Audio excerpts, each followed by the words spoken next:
Bonjour, c'est Queen Siri Image Agence. Donc aujourd'hui, je veux parler d'un thème. Pourquoi tant de divorces dans l'Église? Quelles sont les raisons qui peuvent justifier cela? Bien qu'il n'y a aucune raison qui justifie un divorce.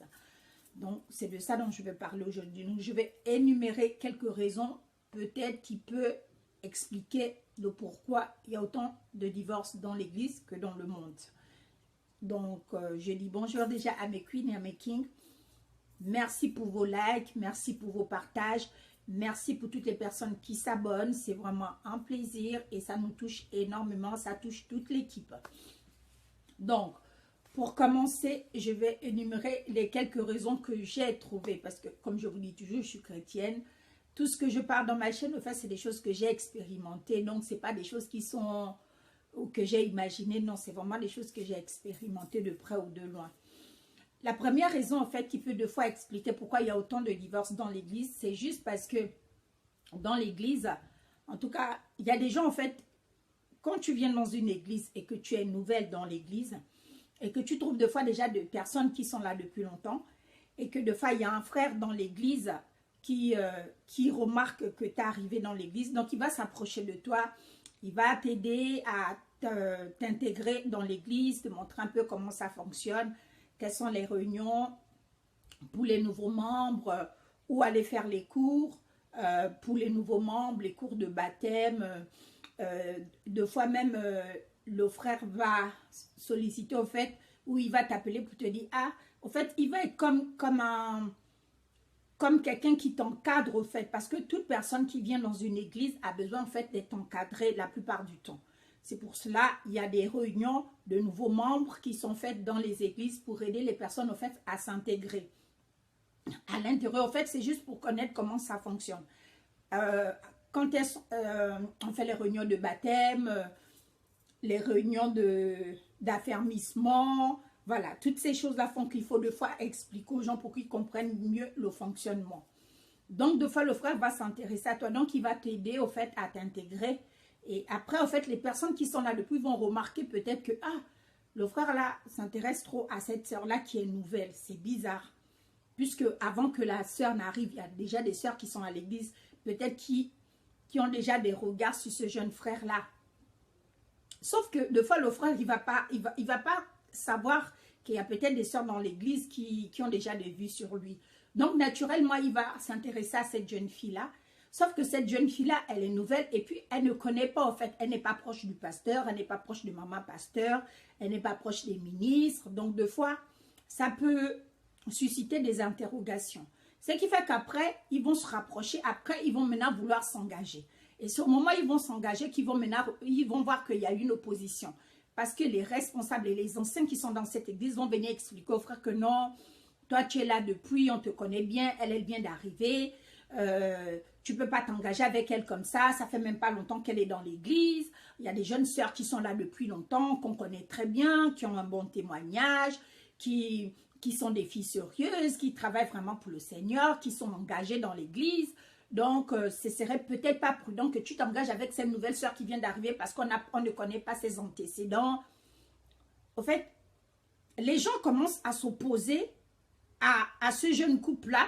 Et le jeune couple, de fois sur le coup, ils ne comprennent pas pourquoi ils s'opposent au fait.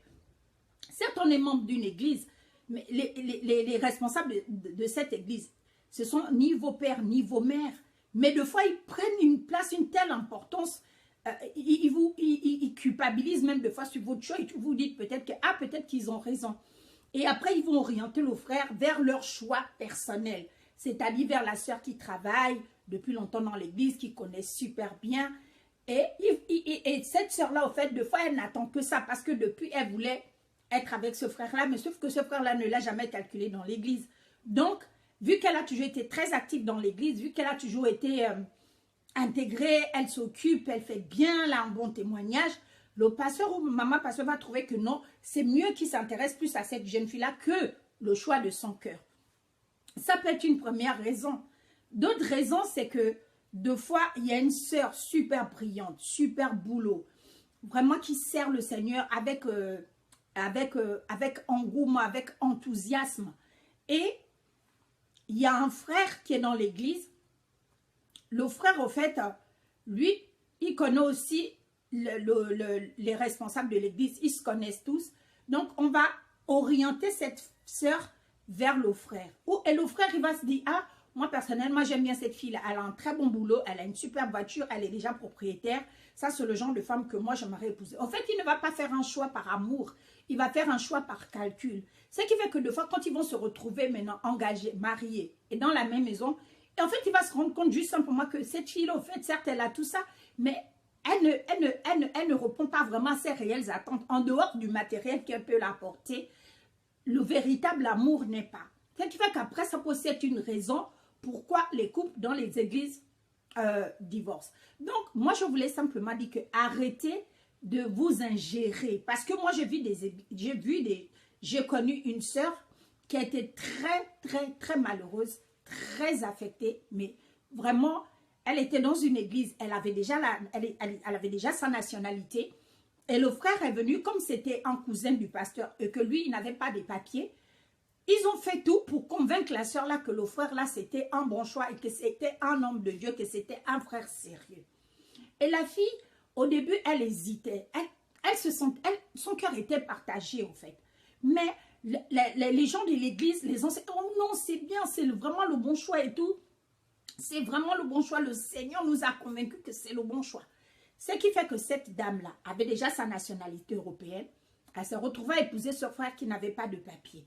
Après, quand ils se sont mariés, elle a fait à tout casser une semaine de mariage. Parce que quand elle se retrouvait dans la maison, elle s'est rendue compte que ce frère, vu qu'elle ne le connaissait pas réellement, vu qu'elle, au fait, il se fréquentait durant les fiançailles, mais il cachait certaines choses à cette sœur-là.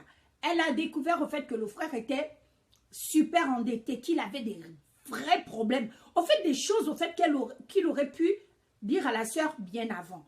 Après, quand elle est revenue voir les mêmes personnes qui l'ont obligé d'épouser ce frère-là, les mêmes personnes ont dit, oh non, tu es trop compliqué, ce frère-là, c'est un frère bien. En temps, ils ont poussé cette sœur-là à épouser ce frère-là, c'est parce que juste c'était le frère du pasteur et parce que un cousin du pasteur, un proche du pasteur, parce qu'il fallait que le frère trouve une situation par rapport à ses papiers et que